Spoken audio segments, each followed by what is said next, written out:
So what made you start the business in the first place?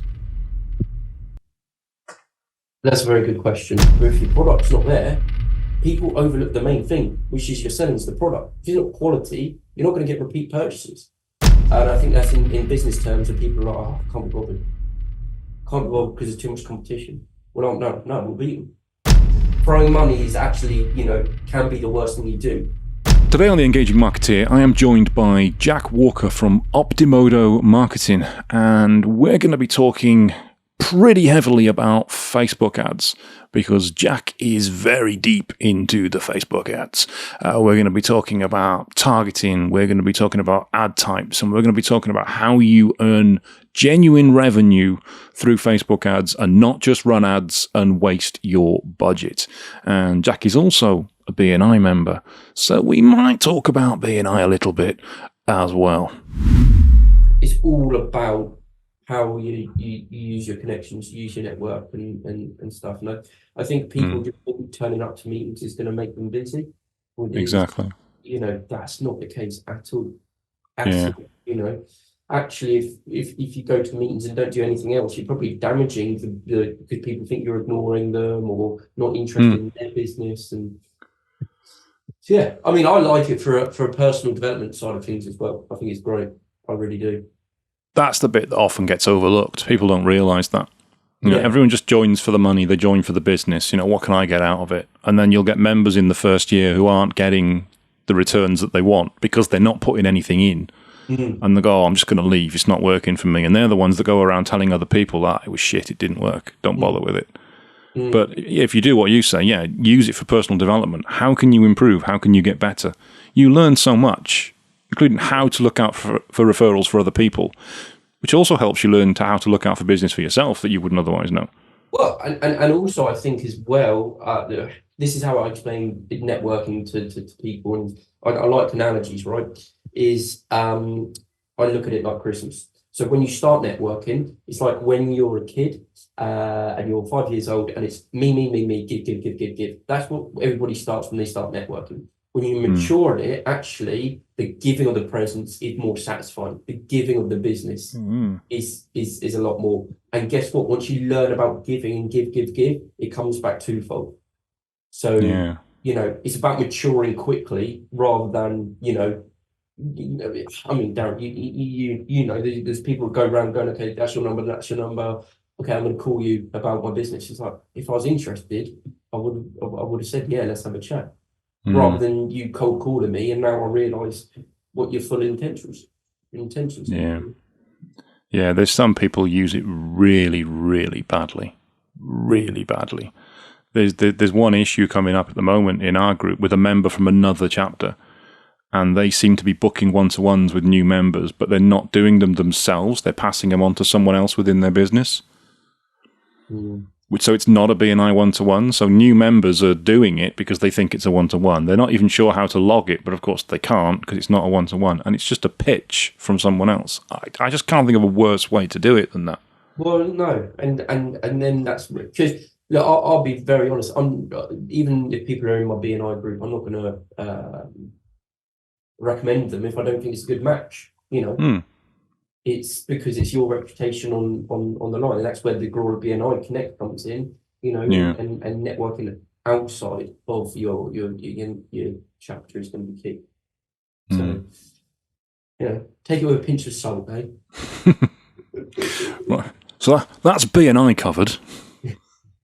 That's BNI. Well, almost. What made you join actually in the first place? Because there's usually a digital marketing agency or a web designer in most chapters, not all, but most. What made you think it's going to work for you?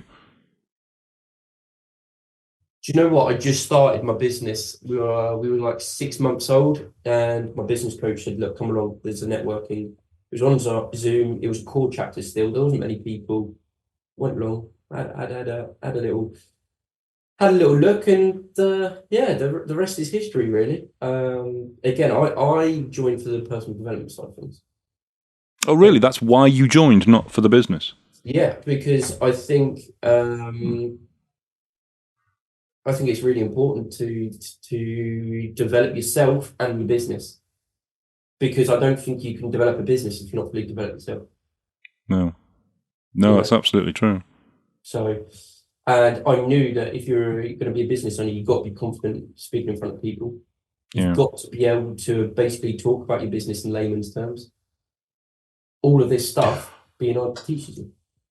What networking, sorry, in general, That bit you just said then, that is key. Talk about your business in layman's terms. There's so many people, maybe they've been in BNI a long time, maybe they're new, maybe it's other networking groups.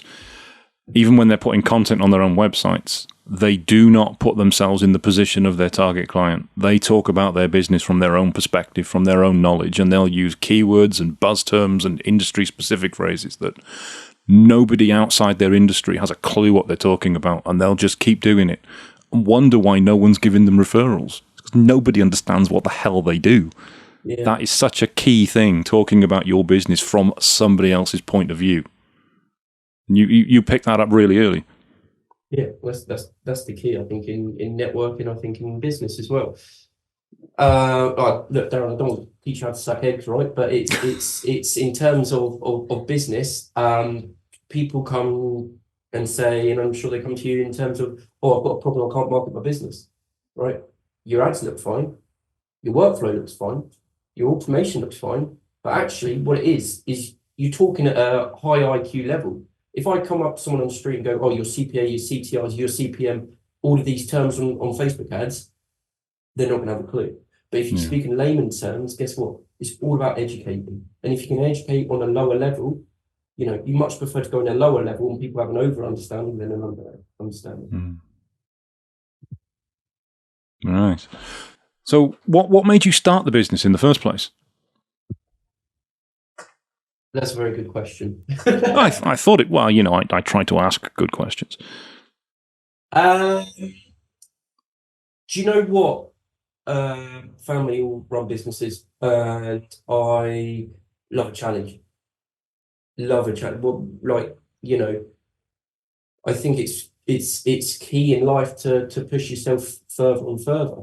And the one thing in business is competition. I love competition. One of the things I say is, look, if they're smarter than me, guess what? I'm going to work harder than them.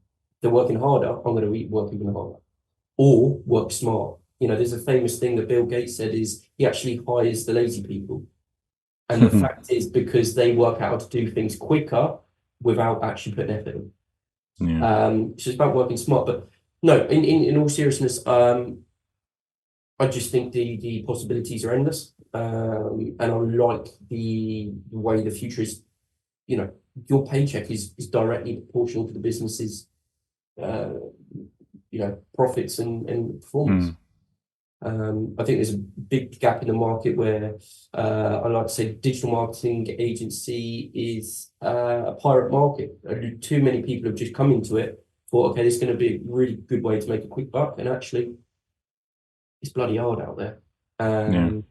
And it's hard out there because everybody's being absolutely spammed with, okay, we can get you 5 return on investment, 2 return on investment, but actually, it's all a load of rubbish, and they lose them. So it's not hard doing the work. The hard thing is building trust again with people to realise that not everybody's like that. Because once we get clients, they stick. The fact that we don't do contracts and it's all based on results and relationships, that all plays into their hands. We charge low fees. Why? So they get return on investment quicker. All in their hands. And I think this is the problem in general with, let's say, people marketing their business is, you've got the top tier marketing. You may have the great outbound lead generation, but if your product's not there, people overlook the main thing, which is you're selling the product. If you're not quality, you're not going to get repeat purchases. E-commerce, if you've got a shoe, and after 10,000 steps, he gets a hole in, you ain't going to get repeat purchases.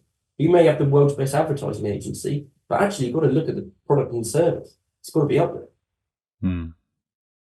So, how hard has it been? Because I've been in this industry a long time, and that, as you said, it is saturated, and there's a lot of people offering to do SEO, do PPC, do Google, Facebook ads, do any sort of digital marketing activity, who quite frankly haven't got the faintest clue what they're doing.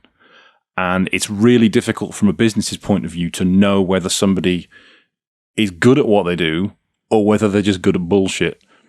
How hard is it when you reach a client or you talk to a target client and they've been burned before by someone else who doesn't know what they're doing? How do you have that conversation? Well, How do you look, get across the value? Our two biggest things are networking. Like I said, I'm a massive B&I fan. I think it's brilliant.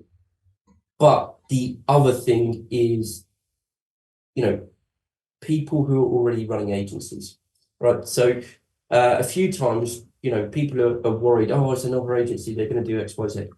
All right, put us against them, because I'm competitive. And 9 out of 10 times we're an outperformer. End of,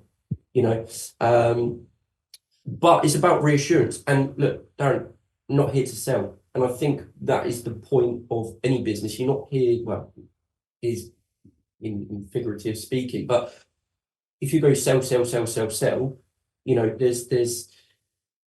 people won't like that. But if you understand okay, look, you've been burnt, maybe try, and what we do actually, give them advice.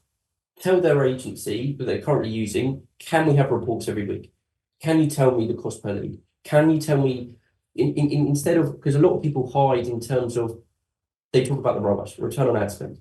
Realistically, you don't care about that. You want a return on investment. Include the agency's fee. Right? That's got to be key. So what we do is we send over all of that information. Go ask your agency that. Are they getting that? If you're not getting that return on investment, then that agency are like, oh, they've cottoned on here. And you support the client through well, there'll be a prospect at that point through, aiding. This is what the benchmark should be. Then from there, what you want to do is then say, look, they haven't hit benchmarks. That's what they need to be doing. Here's what we would do. If you want to chat, have a chat. But yeah, I think the problem is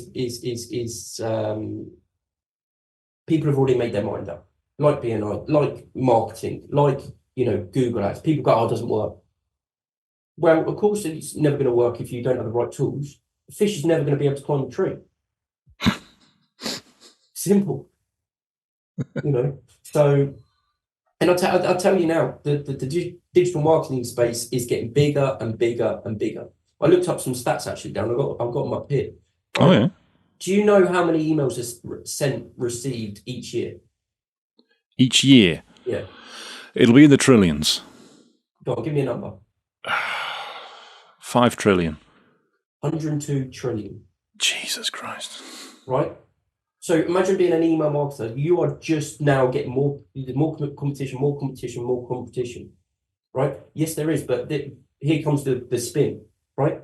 If you're good at what you do, other people will see that and come over to you. So don't worry about all this other marketing. Stay in your lane, get good at it, and then grow. Simple. But, there's more pirates popping up left, right, and centre. There are. There are. And it becomes tricky because they will then lowball going, okay, we'll do it for 100 quid a month.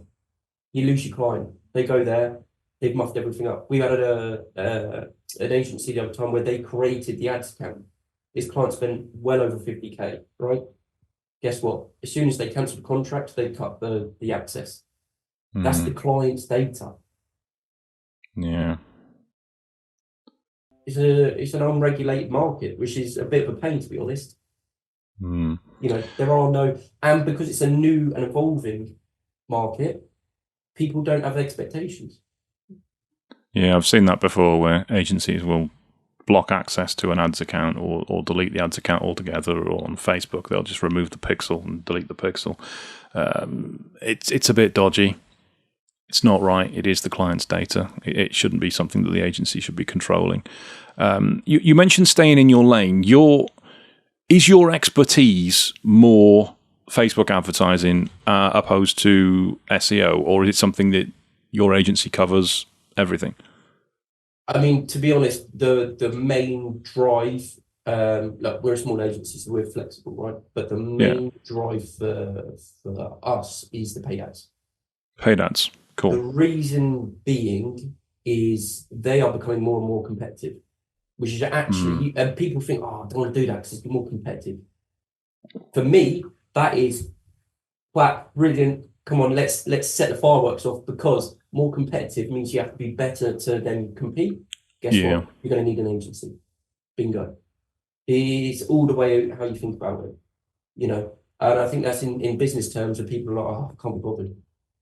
Can't be bothered because there's too much competition. Well, no, we'll beat them, Well, let's talk about Facebook ads specifically then. Because I think that's something you really get involved in, isn't it? That's something that backwards. Why do you think, or first of all, is it the case that Facebook ads are getting more expensive? It's getting more difficult for businesses to, certainly doing it themselves, to get the return on investment that they want. Do you agree with that? 100%. 100%, and Darren, I don't know if you listen to much Gary Vaynerchuk, but he always speaks about his old business, or his dad's business, about paying something stupid like 0.3 of a pence or dollars, and he thought that was expensive, and then he hasn't capitalized. It's always going to be like that. It's like the stock market, right? Supply and demand. You saw a massive shift in cost per acquisition throughout COVID, because what big companies were doing, they were pulling out their ad budget because they had no idea what was going to happen. So companies like us that carried on running, well, cost per acquisition went straight down, ideal. And then people have started to get confidence and they're building up again. The more people get return on investment, then the more they're going to throw at it. So yeah, it's a tricky landscape, but the proof is in the pudding. In terms of some businesses it works for, some it doesn't. For me, it's about failing fast. Period. It's not failing fast. Yeah, you got to find out like that, right? 1 month. You don't want to go, okay, it's taken us 4 months. Guess what? It doesn't work. Oh, we'll work it out within the first month. Stop that.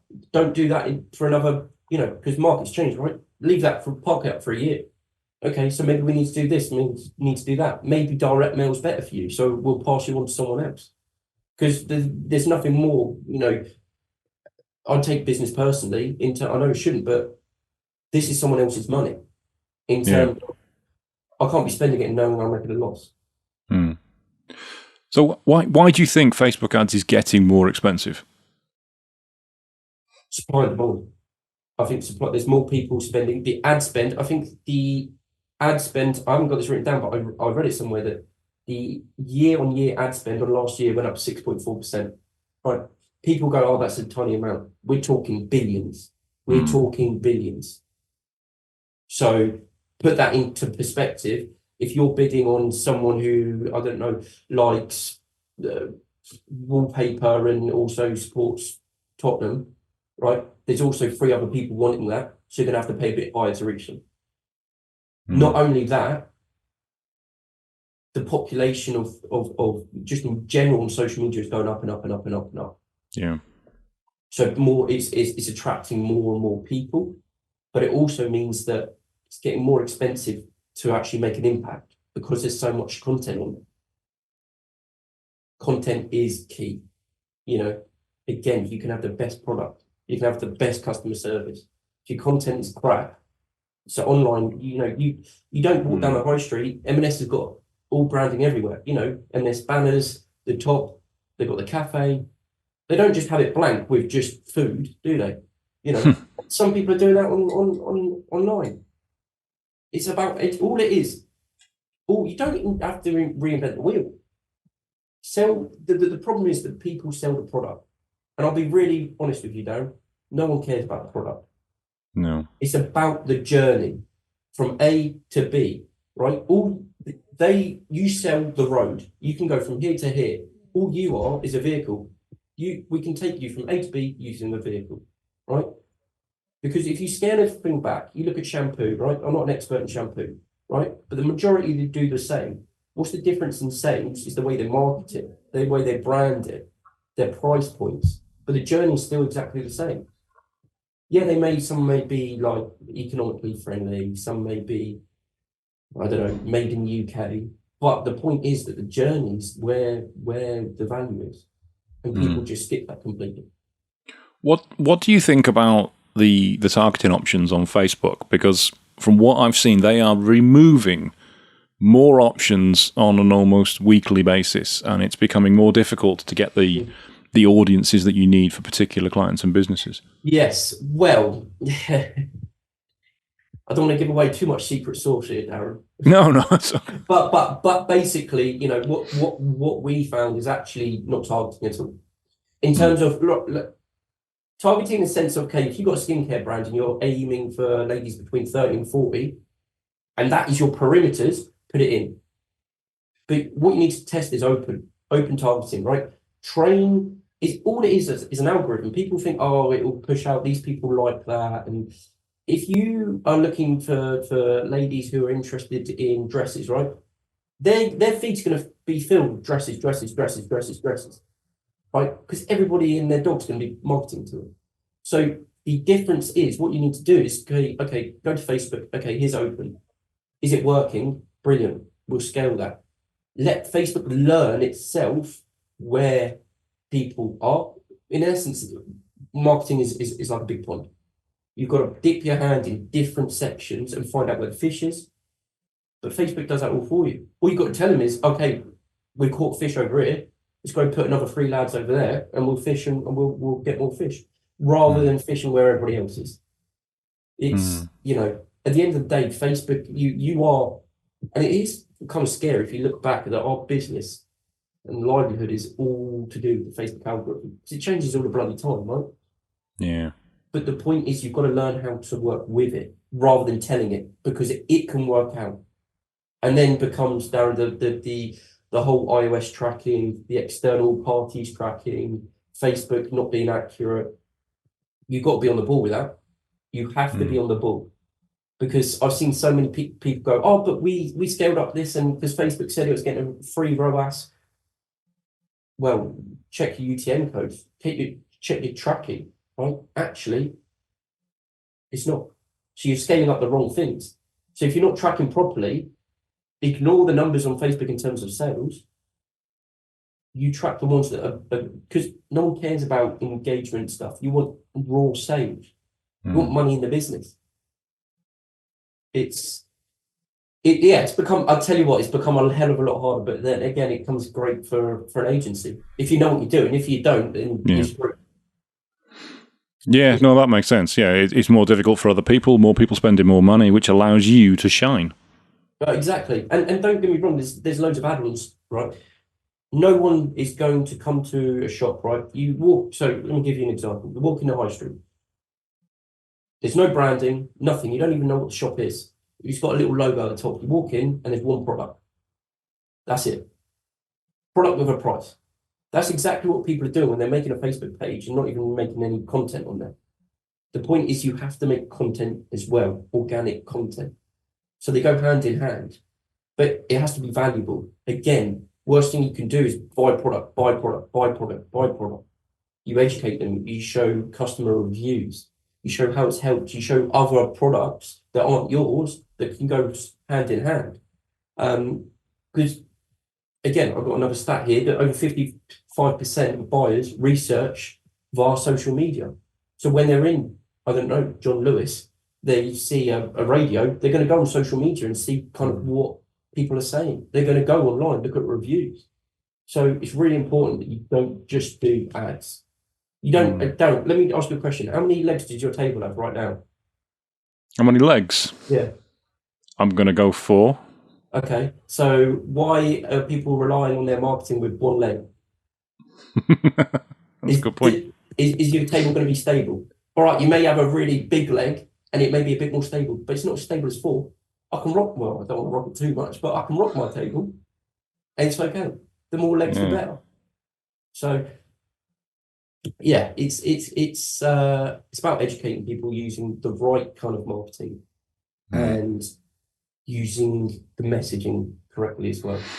What do you think about, because whenever you or a business sets up an ad on Facebook, Facebook will make its recommendations on what it thinks you should do, what it thinks you should increase your budget to. It's never decrease it. What it thinks your placement should be, and that you should let Facebook handle all of that. What's your view on that? So look, there's two ways of looking at this. One, Facebook always wants more money. They want you to spend more. Guess what? They get paid more. But on the other side of things, it's like they want you to win as well. Because guess what? If you win, you're going to be spending more. They make more. Because it costs Facebook nothing to put your ad out there. You know, I personally, we don't go with the recommendations, right? Because again, it's like doing any sort of training whatsoever.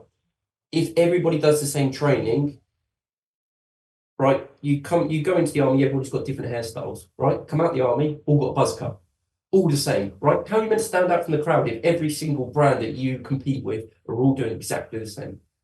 You can't, right? So the point is that you've got to work out, and I'm a stats man. You work out, okay, we're getting a better click-through rate here, but actually I don't care about the click-through rate because on stories, great click-through rate on the feed, we get more sales. That's all that matters. If you're looking for followers engagement, okay, maybe go for a different one. But where's the money lying? You know, split test it. Look at different things. Look at stories. Look at static. Look at videos. Look at carousels. You know, there's so many different ways of looking at it. But recommendations are a bit take with a pinch of salt. I mean, don't get me wrong. Some of them are great. For example, ad fatiguing. Ironically, one of the ways to get through that or limited learning, for example, is to spend more because it can't. That is a bit like, okay, we'll do it. Because at the end of the day, like I said, Facebook want you to win, but they also want you to spend more. So, you know, I don't have an answer for that, but we don't go into the recommendations. Okay. What about lead forms and messenger ads? Is that something that you use a lot for clients, and what your views on those? Yeah, to be honest, we don't do the messenger. Lead forms are amazing. I say that they're amazing, but there's also big issues with spam. So with lead forms, they're direct forms on Facebook, right? You don't have to lead the site to a landing page. The benefit is Facebook likes it because it's on their platform still. You're not taken to another website, they get distracted and they leave Facebook. Because Facebook make money by people looking at it. Second thing is it's so easy to complete, right? It auto-populates your name, your number, your email. But then comes the negative. It auto-completes it. So many people have gone, oh, I didn't mean to complete this, or who's this company? Because it's so easy to complete. So there's pros and cons. Depends how qualified you need. But again, the point of the forms is integration. Okay, brilliant. You can integrate it straight to their CRM.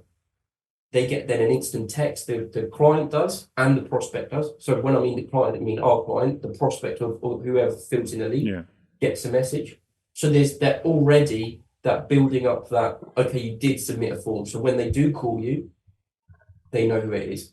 And then there's you've got their email address as well. So then it's straight into email marketing. But I think the main thing is that damages a business is they do that. They have no system in terms of if the client signs up, say they sign up straight after one day, Darren, they're still in the email marketing list. They're still getting texts saying, can you follow up? Can you come have a meeting? It's stupid. So you need to make sure the systems are in place that people can easily go in, but they need to easily come out as well. Yeah. So you're saying a business's sales process needs to be solid, needs to work before they start doing any kind of marketing such as that. Otherwise, they're just gonna create problems for themselves further down the line. Correct. It's got to be, it's got to be on point, and that is where conversion rates come in. We did have a prospect the other day, and they were talking to me. They're spending a couple of grand a week, so it's an okay budget, and I said to them, look, guys, you don't need to spend more money, right? I'm offering my help for free. You don't need to spend more money. Your conversion rate is terrible, right? So you're getting a lead and then you're leaving it for 4 days. Automate this. Do. Conversion rate shoots up. Guess what? They make more revenue now than they did before, but they're spending the same. Sometimes the answer is not throwing money. Throwing money is actually, can be the worst thing you do. Let's take an e-commerce store, for example. If they have a 1% conversion rate, so someone comes to the website and then buy 1%, right? They're spending, easy maths for me, £1,000 a month. They want to double their sales. Guess what? Instead of spending an extra £1,000, you invest £300 on your website to increase the conversion rate. You've doubled your sales for 300 rather than £1,000. So now when you scale the business, you have to spend half as much on your ads to get the same amount of revenue. Business is just simple maths, but it's educating people how to work this out. Number of times I've had that conversation. People come to us for SEO and their website is absolute dog shit, and they will not accept that it is not converting. They will not accept that it doesn't do what it needs to do. And usually it's a Wix website built by a member of the family. Well, again, I've got nothing against putting down other people's businesses. I mean, we've got a client, right, and their direct competitor, all they do is they market how bad their competitors are. And for me, that is the worst way of doing things, because I'm here to shake their hands. You run a great business. Congratulations, right? But I'm here to outperform. I'm not here to bring anybody down, any shape or form. Things might not be for me. Things might be for you. But the point is, it's not about bringing other people down. But there are some web providers out there that you think, you go on it, it's a template. If for example, if you are looking to purchase and they've still got their Black Friday banner on, Darren, it's February. If they can't be bothered to update their website, can they be bothered to customer service if you've got a complaint about their product? Yeah. It's a match. I'm a big believer in how you do something is how you do everything. Absolutely. There's some people run Facebook ads well after Black Friday for Black Friday and run January sale ads into March. They just seem to forget that they're spending money advertising the fact that they don't care. Okay, then Darren, let me spin this for you. I'm going to ask you a question. I'm going to have the podcast closed. Okay, I'm ready. What do you think of sales and sales in terms of, you've got an e-commerce client and they want more sales and they go down and whack 30% off everything? What's your thoughts about that? Well, as I used to be the web designer for Game many years ago, back in 2000, the marketing manager at the time once said to me, very wise words, if you win a customer on price, you will lose a customer on price. Therefore, trying to compete and become the cheapest and to get people in based on the value that you are the cheapest, it is not a long-term strategy for growing business. It is far better to position yourself as better value rather than a cheaper price. So sales have a place, but not in terms of growing a loyal customer base. That's exactly what I want to hear. I mean, good. Is value and price are massively different. Yeah, massively different. So let me give you an example. And again, I absolutely love this analogy. I don't know who made it, but it's brilliant, right? So you go down to your local Lidl, water bottle, it's going to cost you 50p. Just a plain bottle of water, right? You go to Waitrose, it's going to be £2. What's the difference? Completely same product. You go to a football event or a music event, it's going to be £4. Yeah. Now you're 35,000 feet in the air in an airplane, it's going to be a £6. Guess what? Because of the value, the price changes. And that is how you have to market your product. Rather than going, because we're, 50% off.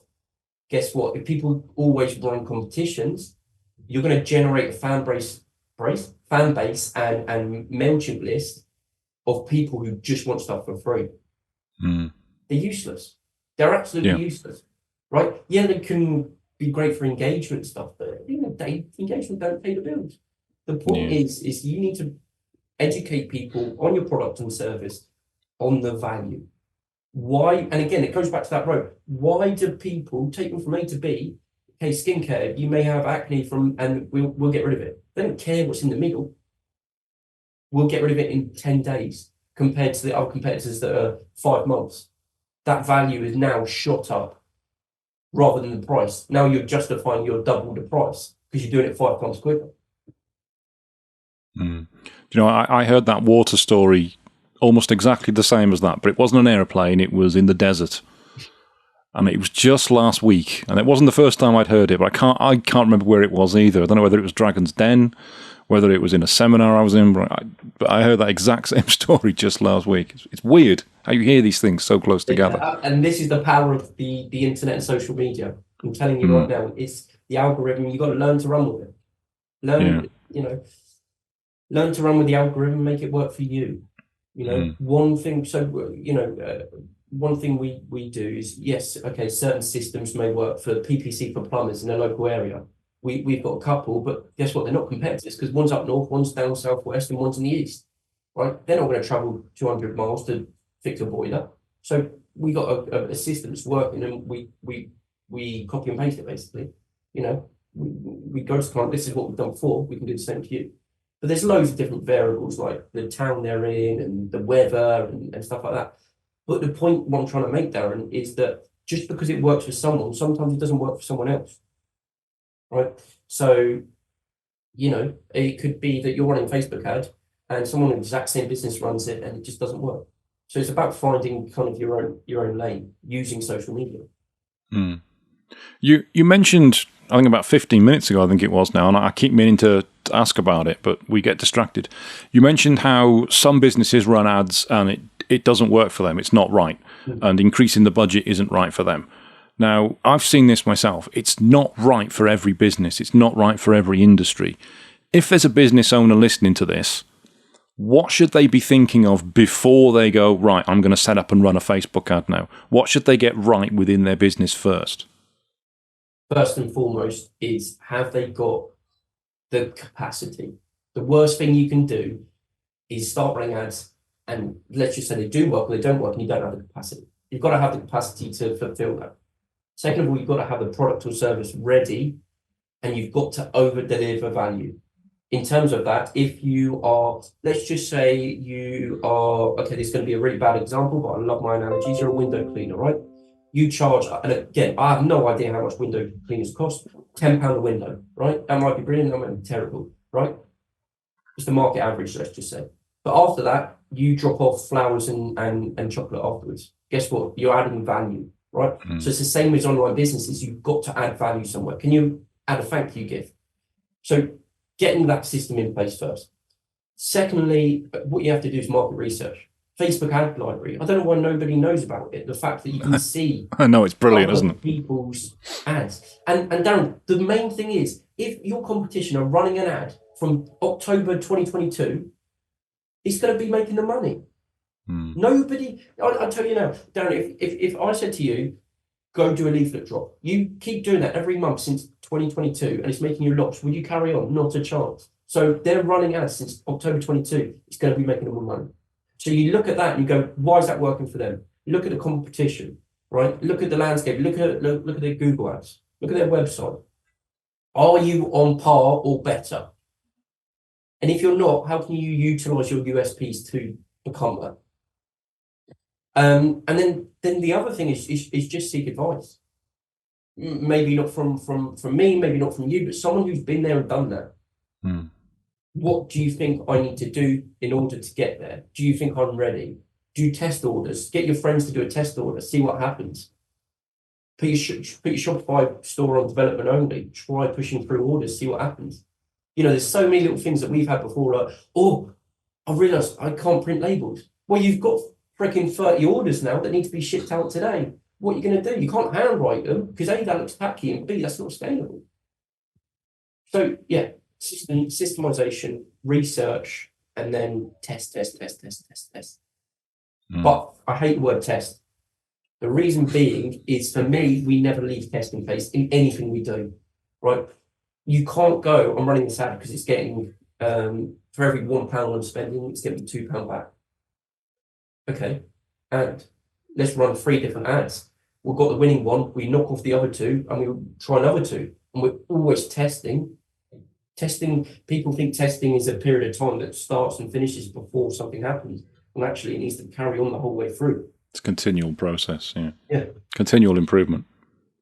That's the main thing. So I think it's, but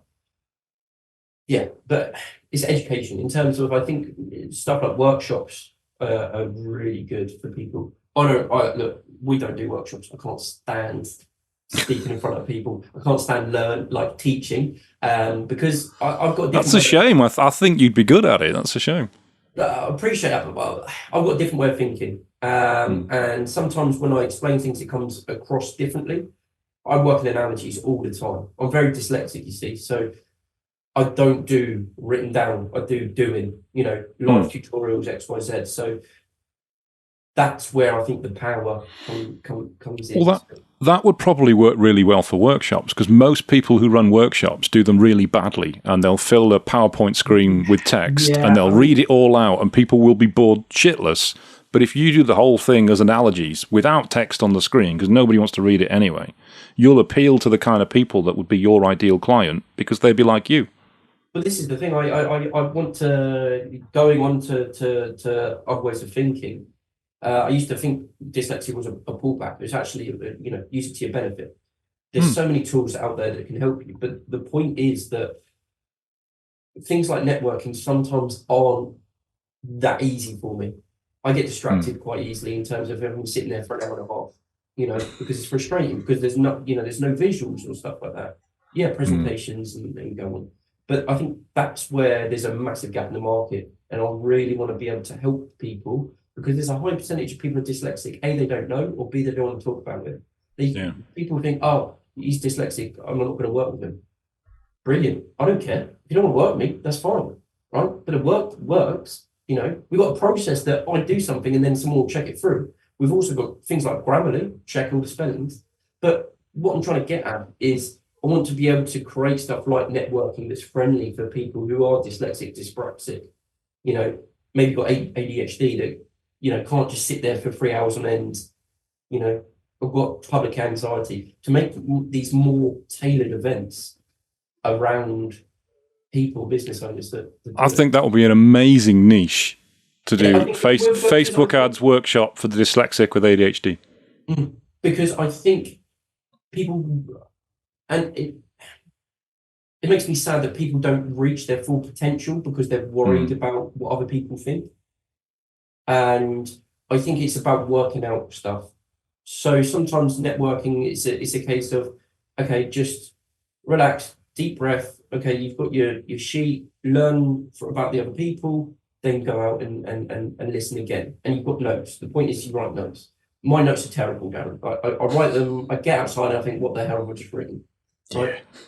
But the point is that the people, not everything is accessible for everyone. I want things to be accessible, and I want people to be able to go, this is my first networking. Because again, I think networking is a personal development thing as well. And there's nothing stronger than a personal brand and a strong person, because the value you are a small business is actually inherently you. So you can then shift that value to another business rather than what you've actually done. So develop yourself and you develop the company you're inside, but it also gives you value further on down the line. So there's a massive potential there. And I think there's a lot of people missing out. And I'd love to be able to support people to do so.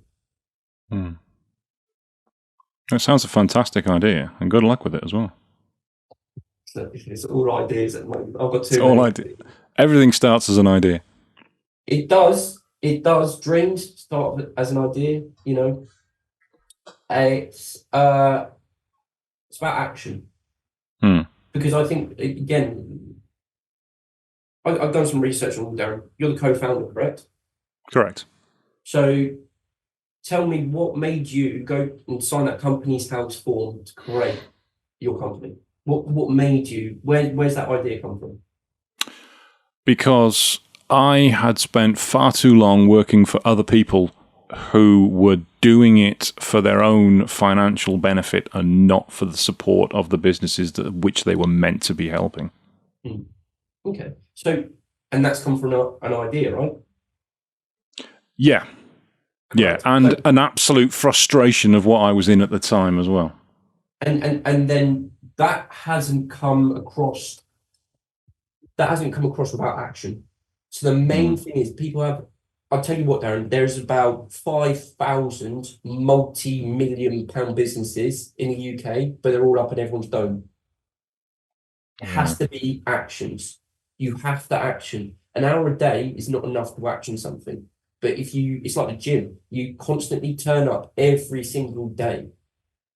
If you look at all the successful people, there's one thing, it's consistency, right? It becomes nature. Okay, from here, because I know loads of people who've got multiple businesses, and we split it out. It's about consistency. You see so many businesses that market for 3 months of the year. They're inundated with leads and they stop marketing. It's the worst thing you can do, because guess what? In 3 months' time, you're going to have no leads. Your cash flow is going to be buggered. So it's about consistency in everything you do. Consistency, work out, is it working? If it's not, cut it.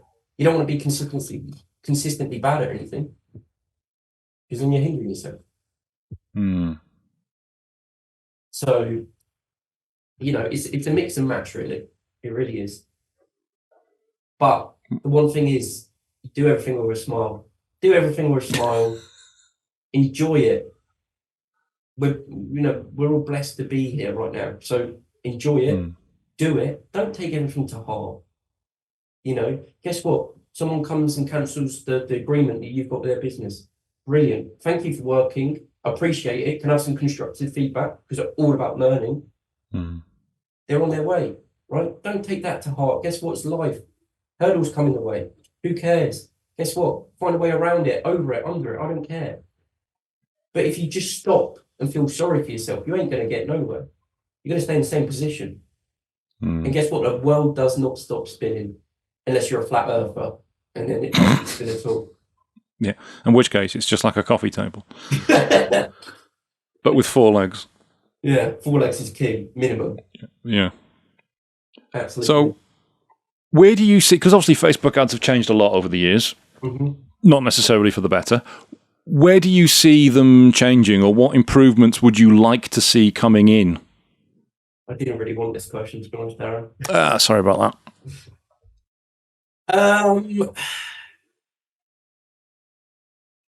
Do you know what? I think you will start to see more on-platform purchases.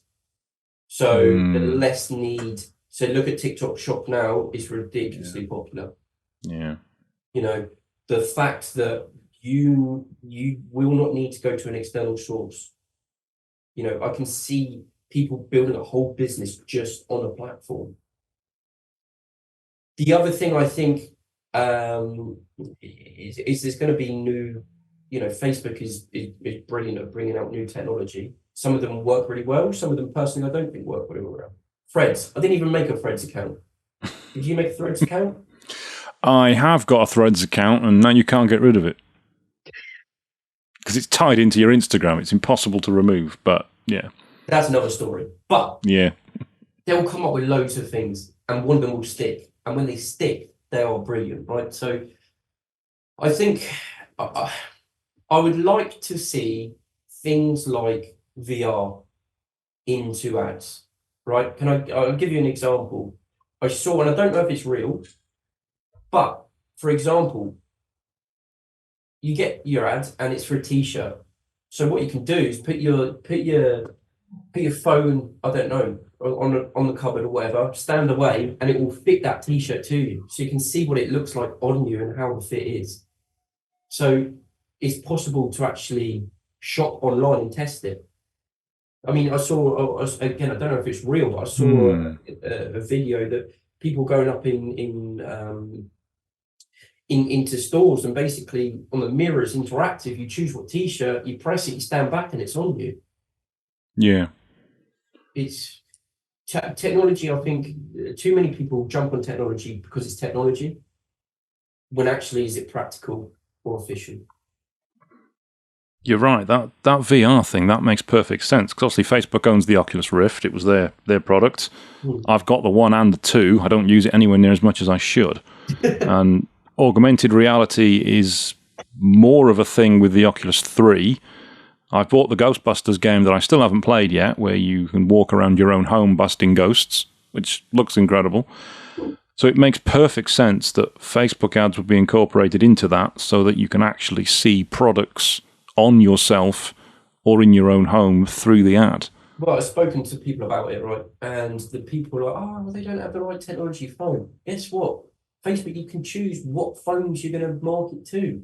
Hmm. You know, people. I've got an iPhone, and I've seen people publishing ads about Samsung products. I feel like bashing my head against the desk because it's got 4 legs that stays up. I But know. it's like, know your market. You know, that doesn't matter. Again, that's another barrier. People aren't going round, over, or under. The point is that, yes, if they've got an iPhone 10 and plus, or I don't really do Android, but the newest version of Android, then advertise that VR to them. Yeah. You know, that's not a problem. Some people, you know, have older phones, so what are you going to do about it? You can't change that, so you just work around it. But I that's where I think the value is. That, you know, it's important to stay on top of it as well, because if you can get people engaged with your brand, they start trusting your brand, they invest in your brand mentally and then monetary. That's the scope.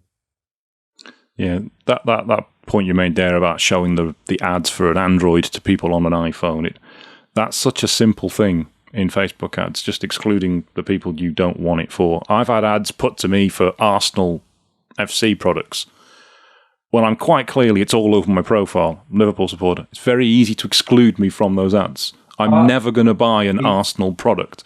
It's crazy. It's crazy. And that's where people are overlooking things. And that leads me on to another thing, is that social media is a great tool if you know to use it right.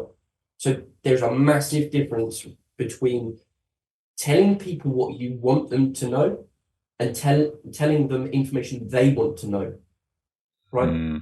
So you could be telling them all about the USPs of your product, right, that you think is going to make profitable. They don't care. They want to know the price. They want to know things like how fast is shipping. There's a massive contrast. So if you're posting A, you ain't going to get many sales. B, you're going to get more engagement, you're going to get more inquiries. So it's about market research as well. There's so many things out there that can support people with that. But it's about laying down the basics and laying terms. Never, ever we had to reinvent the wheel for anyone. Features and benefits. Simple. It's like what Apple got right years ago when they were up against, was it Samsung's or Microsoft's MP3 player? And the other product, I'd say it was Microsoft, I can't remember which one it was because it disappeared, was talking about how much RAM it had and how many gigabytes it had and how fast it was. Whereas Apple's iPod just went, it's 10,000 songs in your pocket. I love that advert. Being creative, that's what we want with adverts is important, completely important. I'm a big fan of them. I saw one years ago, and you know, the best adverts are the simple ones. Honestly, it's so simple. You think that is genius. So it was for a divorce lawyer, right? And it was a business card, and it had their information side by side. You thought, why would you do that? And the point is you tear the business card apart, give one partner, one to the other. Done. Stuff like that is so simple. Yes, you can't do that on digital, but you can replicate different ways of doing things. And being smart and savvy is the way forward. 100%. So as a last point, if someone is listening to this thinking, Christ, that guy knows about Facebook ads, I want to work with him, or even if it's a talk to you about any other type of marketing, what's the best way for someone to get in touch with you? There's a number of ways. Head over to our website, which is optimodomarketing.co.uk. That's OPTIMODO marketing.co.uk. Said that way too many times. Or head over to LinkedIn, search Jack Walker. I should be one of the top, I'd hope, top 10 on there. You'll see all the branding. But listen, I'm more than happy to talk to anybody, even if it's about business and we can't help you. I will be there to support, because it's a pirate market, and I'm there as that lifeboat. I'll come out, say, brilliant, we can bring you in, or there's the next port, we'll take you there. So, yeah, no, I appreciate having an opportunity to come on, Darren. Fantastic. I've loved it. Thank you very much. Absolute pleasure.